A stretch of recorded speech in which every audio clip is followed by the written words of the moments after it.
Mr. DeBar, we're talking about the double standard reactions to this war. Mr. Estrefi says that it's kind of difficult to draw comparisons between these different situations. I think in the bigger picture, when we're talking about women and children being killed and occupations happening like the one that's happening on occupied Palestine, there are hypocrisy and double standards in the reactions that we've been seeing. I'd like you to offer a rebuttal to what our guest in Pristina has said as well. Yeah, I'm the oldest of 6 kids. I grew up as the oldest of a household full of kids. That's the argument that one of them getting caught doing something that another one has done uses to not get in trouble. It has nothing to do with the actual offense. There's a question I'd like to ask him, though, and just put out for the audience in general, and it's based in history. In 1962, the Cuban government, which was installed by a popular revolution 2 years earlier, which was attacked by the United States militarily shortly after it had established itself, on behalf of corporations that were large landowners that wanted their estates back and their money.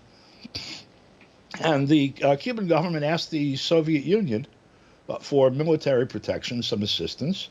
The Soviet Union installed some nuclear-tipped missiles in Cuba that were analogous to, as a matter of fact, missiles that the United States had installed in Turkey on the border of the Soviet Union a year earlier.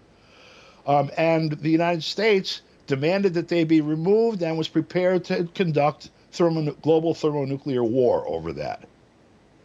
Now, I'd like to know what it is exactly about the United States that is so special that its integrity, physical integrity, military security should be worthy of defending at arm's length like that with the threat of nuclear war, while Russia facing the threat of nuclear war on its border in a slow roll, which is now placed at the apogee of Hitler's invasion.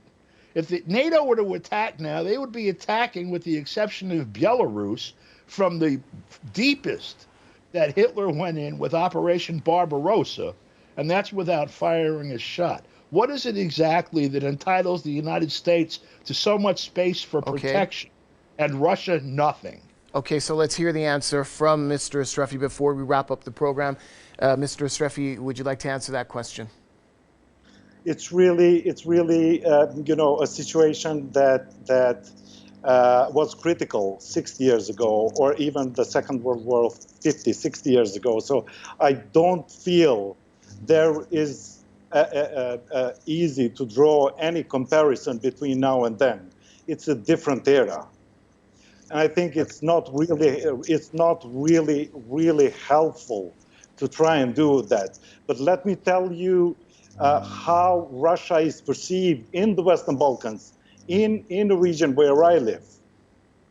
It's a country that produces fear and insecurity in the Western Balkans. And it's not United States, it's not European Union. And I think it's really not good to try and misplace or put emphasis on something that is not. I think we are seeing a situation where European Union, where most of the countries around the world are seeing this as a threat to their security. They are seeing a threat to their peace and freedom and to democracy.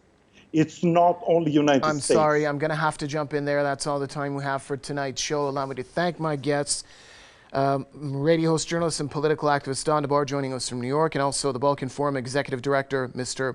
Astrit Estrefi, joining us from Pristina. And also thanks to you, our viewers, for staying with us on tonight's Spotlight. It's good night for now, and see you next time.